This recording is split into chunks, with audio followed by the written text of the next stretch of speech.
Assalamualaikum warahmatullahi wabarakatuh. Hari ini saya akan mempresentasikan analisis mengenai kebutuhan pengembangan bahan ajar. Di sini KD yang saya ambil yaitu KD 3.8 kelas 7 semester 2. Nah, KD-nya yaitu menganalisis terjadinya pencemaran lingkungan dan dampaknya bagi ekosistem. Indikator yaitu yang pertama menguraikan proses terjadinya pencemaran lingkungan, yang kedua membedakan karakteristik lingkungan yang tercemar, lalu menggolongkan sumber-sumber pencemaran yang terjadi di lingkungan, selanjutnya menentukan macam-macam polutan yang dapat menyebabkan pencemaran lingkungan dan menentukan dampak pencemaran lingkungan bagi ekosistem.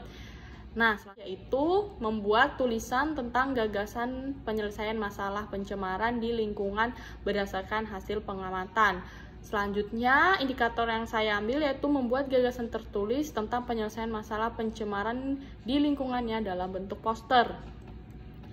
Nah, selanjutnya materi pembelajaran pada analisis kebutuhan ini yang pertama yaitu pencemaran lingkungan.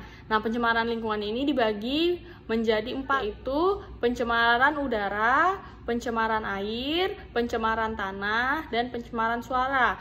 Dan selanjutnya dampak pencemaran bagi ekosistem. Nah, kegiatan pembelajarannya yaitu yang pertama kita mengamati suatu gambar atau tayangan yang berkaitan dengan pencemaran lingkungan, baik itu udara, air, suara maupun tanah, dan dampaknya bagi kehidupan. Selanjutnya menjelaskan apa yang dimaksud dengan pencemaran lingkungan, selanjutnya membedakan karakteristiknya, menggolongkan sumber-sumbernya, menentukan macam-macam polutannya, dan menentukan dampak dan cara penanggulangan pencemaran lingkungan.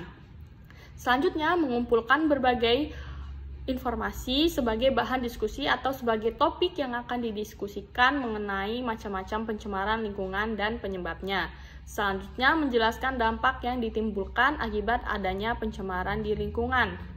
Selanjutnya, kegiatan pembelajaran pada KD 4 titiknya yaitu yang pertama membuat laporan tentang penyelesaian masalah pencemaran yang terjadi di lingkungan sekitar. Selanjutnya, membuat poster mengenai penyelesaian masalah pencemaran lingkungan akibat aktivitas manusia. Lalu menyimpulkan hasil pengamatan, diskusi, pengumpulan informasi, dan studi literatur mengenai macam-macam dan penyebab pencemaran lingkungan, kemudian dampak yang ditimbulkan, serta cara pencegahan juga penanggulangannya.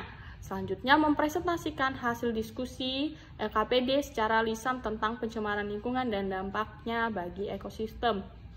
Di sini bahan ajar yang saya ambil yaitu yang pertama foto atau gambar. Foto atau gambar ini digunakan untuk mengamati suatu gambar. Selanjutnya ada buku. Buku ini digunakan untuk mencari atau mengumpulkan data dan mengumpulkan berbagai informasi dan bahan sebagai diskusi atau sebagai topik yang akan didiskusikan. Selanjutnya ini juga digunakan sebagai kajian literatur untuk mengisi suatu LKPD. Nah, LKPD ini saya ambil juga untuk jenis bahan ajar. Sekian presentasi dari saya. Apabila ada kekurangan, saya mohon maaf. Wassalamualaikum warahmatullahi wabarakatuh.